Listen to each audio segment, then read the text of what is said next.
Olá, seja bem-vindo, bem-vinda a mais uma Pastoral Viva a Esperança. E eu quero ler com você Romanos, capítulo 12, versículos 1 e 2. Portanto, irmãos, rogo-lhes pelas misericórdias de Deus que se ofereçam em sacrifício vivo, santo e agradável a Deus. Este é o culto racional de vocês. Não se amoldem ao padrão deste mundo, mas transformem-se pela renovação da sua mente, para que sejam capazes de experimentar e comprovar a boa, agradável e perfeita vontade de Deus. Na semana passada nós falamos um pouco a respeito do culto racional, que é essa resposta lógica que nós damos a Deus quando somos por Ele encontrados. Ou seja, Deus derrama sobre nós a sua graça, a sua misericórdia, Deus nos chama para si, nos oferece o sacrifício de Jesus para que nós possamos ser salvos, perdoados dos nossos pecados, e é natural que nós respondamos a Deus em adoração, com culto. Então o culto é racional porque faz sentido responder a esse Deus que é amável em amor. Faz sentido nós respondermos a esse Deus adorável em adoração. E o apóstolo Paulo diz que nós devemos oferecer a nossa vida como um sacrifício vivo, santo e agradável a Deus. Existem algumas versões que dizem que nós devemos oferecer os nossos corpos, ou seja, o nosso ser integral deve ser oferecido a Deus como culto racional. E como um sacrifício vivo, santo e agradável, ou seja, assim como no Antigo Testamento as pessoas se achegavam a Deus para cultuá-lo com um sacrifício, nós também chegamos a Deus com o nosso sacrifício, que é a nossa própria vida, que é todo o nosso ser. Mas lá no Antigo Testamento, o animal era morto no altar. E nós, de fato, não morremos, porque o sacrifício é vivo, ele é um sacrifício diário, ele é um sacrifício que acontece constantemente. E, além disso, o que morre no altar do sacrifício não somos nós, mas a nossa pecaminosidade, o nosso antigo eu, a nossa rebelião contra Deus. Então é um sacrifício vivo, é um sacrifício constante, em que ao invés de nós morrermos, nós somos vivificados por Deus por causa desse encontro. E o apóstolo Paulo diz que é um sacrifício santo e agradável, ou seja, santo porque é separado, porque é para a glória de Deus, e agradável porque tira um sorriso de Deus, é um sacrifício prazeroso a Deus, a nossa vida fazendo com que Deus tenha felicidade em nos ver viver a vida que nós vivemos. O apóstolo Paulo prossegue no seu texto, no versículo 2, e diz o seguinte: não se amoldem ao padrão deste mundo, mas transformem-se pela renovação da sua mente. Então, se nós não devemos nos amoldar ao padrão deste mundo, significa que existe algum outro padrão para ser vivido. O padrão do mundo é o padrão que despreza Deus. O padrão do mundo é o sistema de valores que não leva em conta a vontade de Deus, não leva em conta os desejos de Deus, os mandamentos, enfim, é um padrão ateu.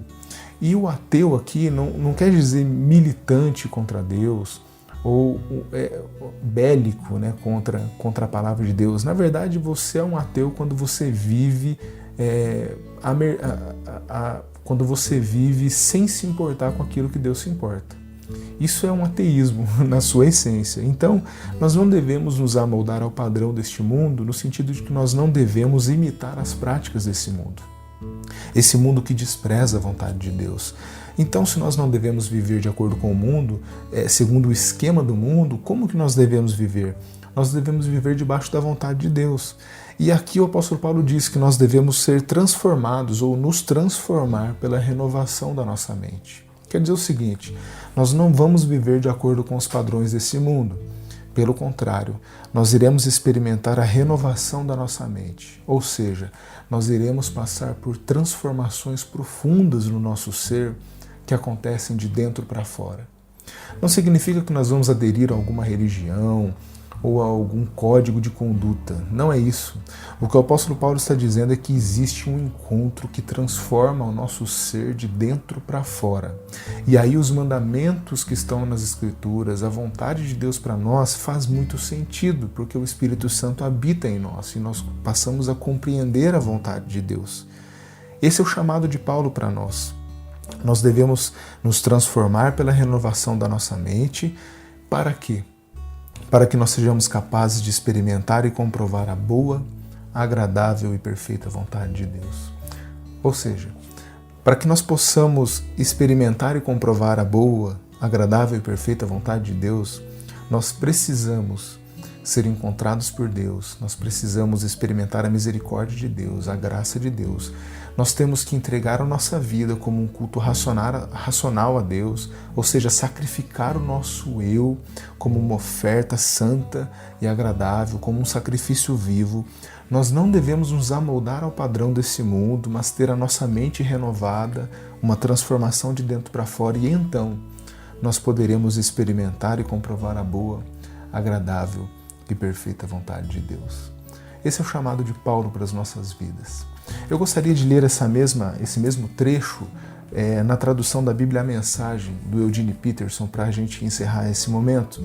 Então, Romanos capítulo 12, na versão da Bíblia A Mensagem, essa paráfrase feita pelo pastor Eugene Peterson, diz o seguinte: portanto, com a ajuda de Deus, quero que vocês façam o seguinte: entreguem a vida cotidiana, dormir, comer, trabalhar, passear, a Deus como se fosse uma oferta. Receber o que Deus fez por vocês é o melhor que podem fazer por Ele. Não se ajustem demais à cultura a ponto de não poderem pensar mais. Em vez disso, concentrem a atenção em Deus. Vocês serão mudados de dentro para fora. Descubram o que Ele quer de vocês e tratem de atendê-lo. Diferentemente da cultura dominante, que sempre os arrasta para baixo, ao nível da imaturidade, Deus extrai o melhor de vocês e desenvolve em vocês uma verdadeira maturidade. Esse é o chamado de Deus para nós. Um chamado para que a gente se encontre com Ele, para que nós experimentemos da sua graça, da sua misericórdia, salvação. Um chamado para que a gente entregue a nossa vida como um sacrifício vivo, santo e agradável, para que a gente não se amolde aos padrões desse mundo, aos valores que são anti-reino de Deus, e que a gente seja transformado de dentro para fora. E então nós vamos conseguir experimentar a vontade de Deus, que é boa, agradável e perfeita.